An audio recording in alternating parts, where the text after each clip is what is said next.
I mentioned that special guest, and we've got the other special guest in studio as well this morning, Brian Kerr. Good morning to you. Good morning, Adrian. How are you doing? John, how are you doing? Yeah, I'm doing good. I'm glad to be here with the Cup, and Volkswagen's, the mobility partner, were mobile enough to get me in here at this hour of the morning, which is a very early. You stick it in the glove compartment, or what do you do? Is it heavy, Brian? Is it heavy? It's heavy, all right. Yeah, there'd be a bit of scrap value in it if you were thinking of scrapping it, you know. But maybe they won't scrap it. It's been going since 1960. I think the first one might have been USSR. First winners 1960, but it's taken the battering. It's a lot of times when these trophies come into us, so there's Premier League, the Champions League, it's do not touch, and it's gloves on. Sort of, nobody's given us any. No, kind of, give it that one. It's a heavy old beast of a thing, isn't it? It is. I used to have two of them European ones in the boot of my car. Had you? Yeah, around 1998, I had two of them in my car for a few months, rolling around with the balls, the bibs and the cones and the. Did you drink out of them, Brian?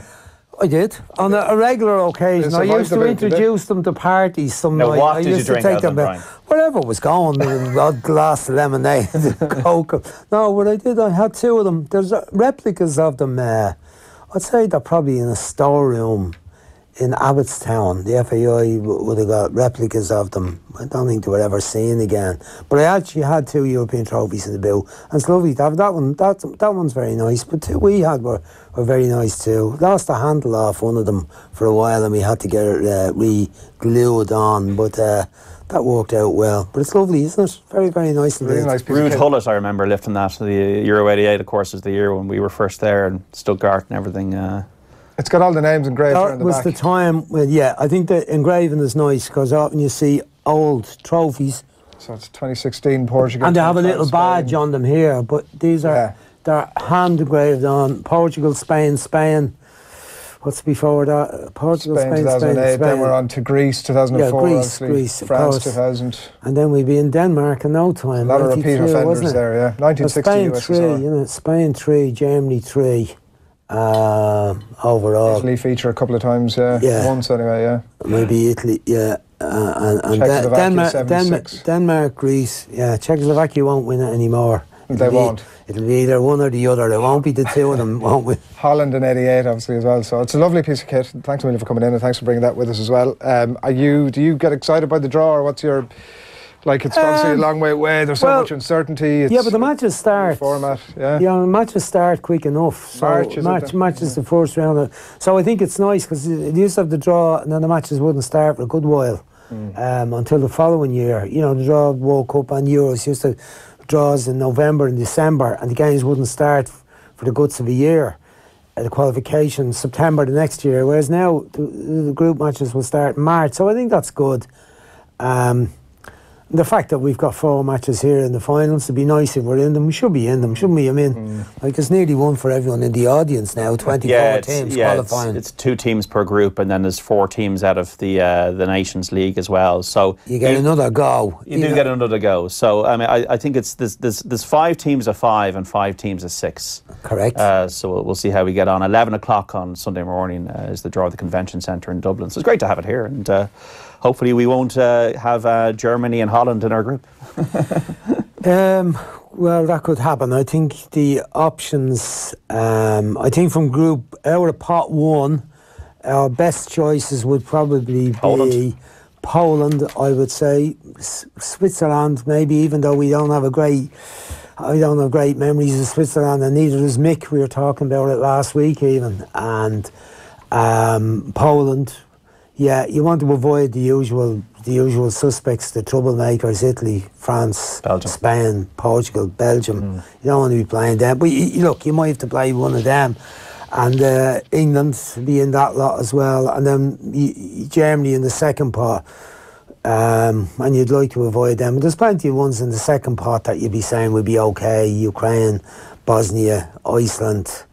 There's a few more average enough teams that you'd say would be all right. They had a good go in the Nations League, which got them up in the seedings, but not a lot to be ferociously fearful that you'd say there'd be much difference between them and us. That's how I'd see it. We've had good conversations with you, obviously, about the developments in the at the manager's position over the last week or thereabouts, so we won't go over that. But Robbie Keane, obviously, since we last spoke to you, has retired. Richard Dunn is writing in the Herald today. Does Robbie get the credit he deserves? Is the headline that's picked out of it here. I know it's a topic that you've written about in depth about before over the last few years, about the fact that we've mentioned it briefly on the show this morning, was not always the darling of the nation somehow, despite the unbelievable amount of goals that he scored.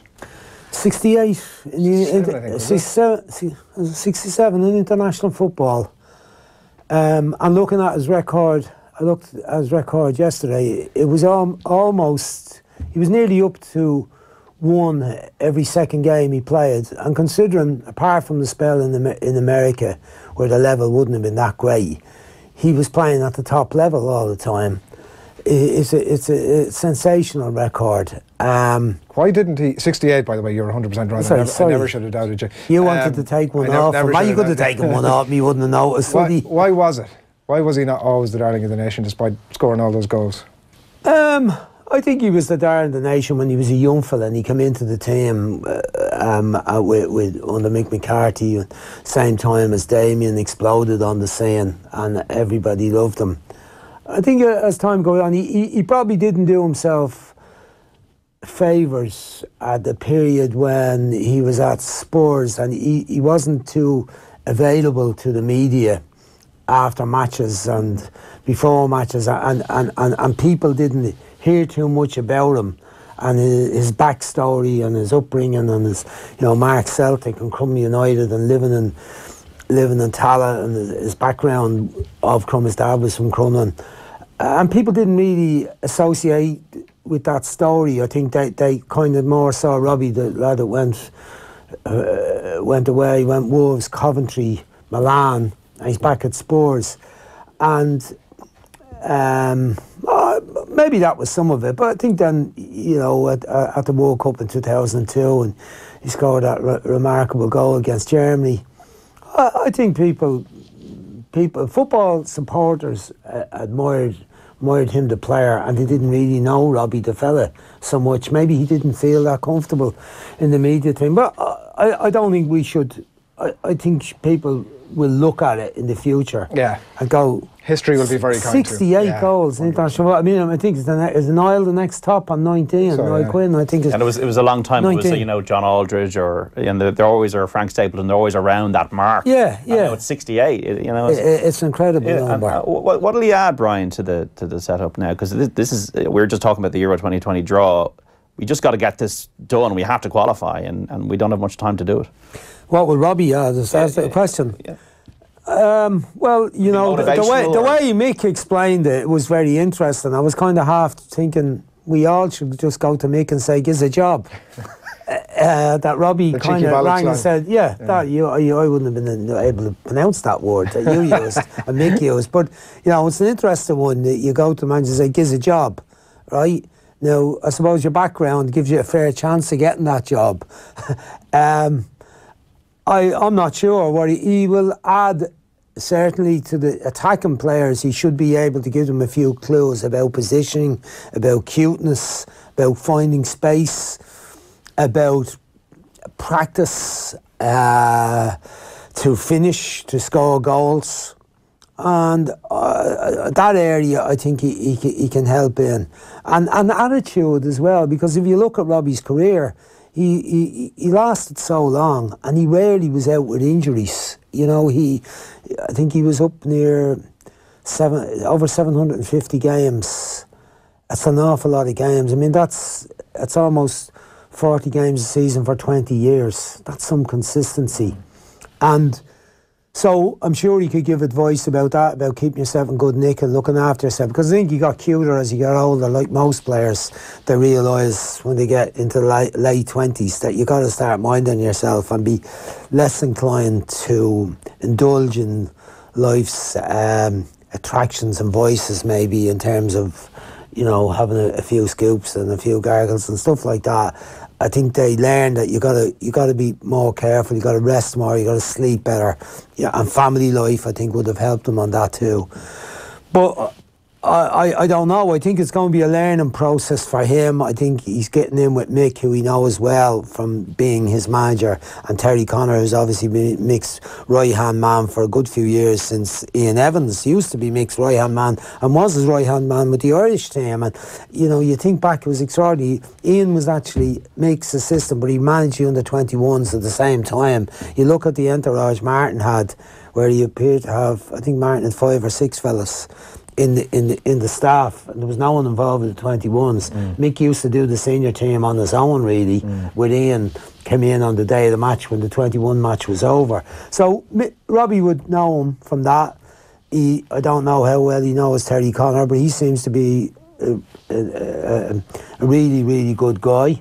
And Robbie will be learning the ropes. I would think that's how it's going to be. Mick doesn't need people so much. Really, right? He's his I own think man. he likes to do the coaching. He likes to coach himself, and he has Terry Connor who can do a coaching and can do, like, the way the training generally works. Now it's gone that they've a fitness coach. They've Dan Horden, and he seems to do a lot of the early work in the training session now, and that has taken a much more, let's say, responsible role compared to a few years ago, where, so, like, even in the setup I was in, Chris Sutton or Noel O'Reilly would have done the early part of the training session, and then we get the tactical work. I would do that myself. Mick McCarthy will do that now. TC, as he calls him, will do some of that. But there should be a role for Robbie in terms of setting up some drills for the attacking players, the attacking part of the pitch, crossing, finishing, shooting. And then that way he can work himself in and get a bit of confidence. Because it can be quite daunting to coach players when you haven't coached a lot. Even if you've coached a fair bit, when you go up the levels, you go in, I've got to put this session on and everyone's looking at me and it has to work. You know, it's challenging and it needs to be right, and you need to have good information in your head and be able to adapt and improvise when something happens. Myself and Noel used to say, the best test of the coach was when you come along some night and you'd only 2 footballs and one of them was soft and the lights weren't working. You had a 40 watt bulb over the training session and you have 20 players. Now put on a coaching session, training session that's effective, the players enjoy and works well. With the international teams, you have everything on hand. You have balls, bibs, cones to beat the band, and all sorts of cones and hurdles and all sorts of equipment. There's no limits on that. So you just work within that, and he'll be fine. What sort of coaching would you have done with Robbie when you were the Ireland senior manager? Did he need much? I didn't show him how to do finishing. No. What would you do with him, with a player like that? Well, it was more about. For me, it was about team shape and responsibilities when we have the ball and when we haven't got the ball. I wasn't ever going to try and talk to Robbie about position and where he might run and how to get into positions to take chances. It would have been more about positions to take up when we lost the ball, in terms of mostly when I was senior manager, underage manager, I'll talk about that, but as senior manager he would have played generally with Clinton as the front man, and when we would be playing, say, better teams like, say, France or Brazil or Portugal or Italy or even Switzerland, who played the diamond in the middle of the field at that time. They played the diamond and 2 up front. You would have had to specify, because we were playing 4-4-2. We were very much a 4-4-2 team at that time. Ireland would have, in my head, I wanted to go to 4-3-3, which I was using with the underage teams. But we were able to still do it with 4-4-2. We could still dominate the middle of the field with 2. Once one of the front players dropped off. Yes. And that's where it would have been about Robbie or Clinton. And I would have done a bit of work on that. When we lose it, when the opposition have it, who drops in? Was he willing to open to those conversations? I need you to come back to pitch a bit.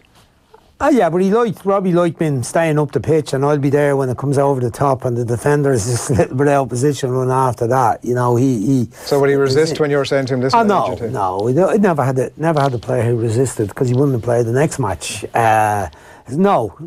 But I mean, with the underage thing, when he came in, you know, he was brilliant. He was such a marvellous goal scorer and ability to spot situations, vulnerability in defence. And you know, he played in Liam George generally up front. He actually played with Richard Sadlier at the World Cup in '99 in Nigeria, but he played with Liam George, and they were a marvellous combination. With good wingers as well, with Richie Partridge on one side, Ronnie O'Brien the other side, and there was always good service going into them. Good players in the middle, Steve McPhail, Barry Quinn, Gerard Crossley. There was always good service. Colin Healy come into the picture then as well with that, Lee Miller. So, you know, Robbie wasn't so much about crosses, it was about threading it through and spotting the runs with him. But, you know, we were lucky that we had him for so long, the Irish teams, and now we've seen the difference. I know Martin O'Neill has made reference to having had the young Robbie Keane and all that sort of stuff. We haven't had a young Robbie Keane for a long time, but you had to make do. And I don't think the references to him by Martin helped Shane Long's confidence or Darryl Murphy's confidence or anyone who's played in the front positions in recent years. They seem to be under a cloud of you're not as good as Robbie Keane. Yeah, well, I've heard Pat Dolan publicly saying some stuff over the last couple of weeks about even I think it might have been pre Martin's departure about the. And he'd be very close, obviously, with Shane Long about the levels of confidence that have been instilled in him publicly. But all that's done and dusted, so interesting times ahead, and we'll see what the draw brings up on Sunday. We have you here, obviously, and there's a couple of big derbies this weekend, so we 100% wanted to get your thoughts. John has been pulling us through the history of both derbies already this morning, but I mean, I don't even know that Liverpool-Everton, outside of the geographic nature of it, is all that much of a derby really anymore. But the other one is, I know that's going to rile people up. Tottenham-Arsenal, obviously, at the weekend. This is a proper derby. It's going to be a proper game this weekend. Yeah, just on the Everton one, you wouldn't want to be saying that to the Everton players either, because it's obviously major for them. I think as the players have changed, and you know, there's very few locals in the teams now, but if you look at Seamus Coleman, for instance, who's been in Everton now for a decent number of years, it's very, very important to him, and he probably feels this is one of their better chances. I mean more that, is it 20 years or something like that since they've won at Anfield? But I mean that I'm saying now is a good time for Everton. They seem to be on the up a bit. So he's doing well, and he's got a bit of pace about the team, and Carlson is doing damage. Sigurdsson is found back playing the number 10 position is doing very well, and they've lots of pace. Are you giving them a shake this weekend? Well, I'm just giving it. Well, I am, and I'm also saying that they're in better shape than they've been for what, 3 or 4 years now, I'd say, since Martinez had one good season. And a few question marks about Liverpool, maybe?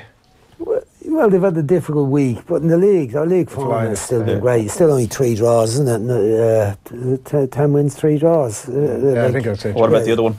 Arsenal Spurs. Well, look, some great matches in the last 2 years. I've been fortunate enough to be at them and commentating on them, John, and brilliant goals. And it's finally balanced now. Both of them in good form. Arsenal, since they lost the first 2 games of the season, Man City and Chelsea unbeaten since then. Strolled through last night without using any of the players in the Europa League match. I still think there's defensive issues for Arsenal. I think although the manager said, he kind of indicated that there was no defensive work done in Wenger era, I still think his defensive setup is a bit loose. I'm not convinced that they can keep Spurs out, but there's so much about the game and so much tension and pressure. I'm hearing draw, Brian. I'm hearing draw. Yeah. Well, okay. I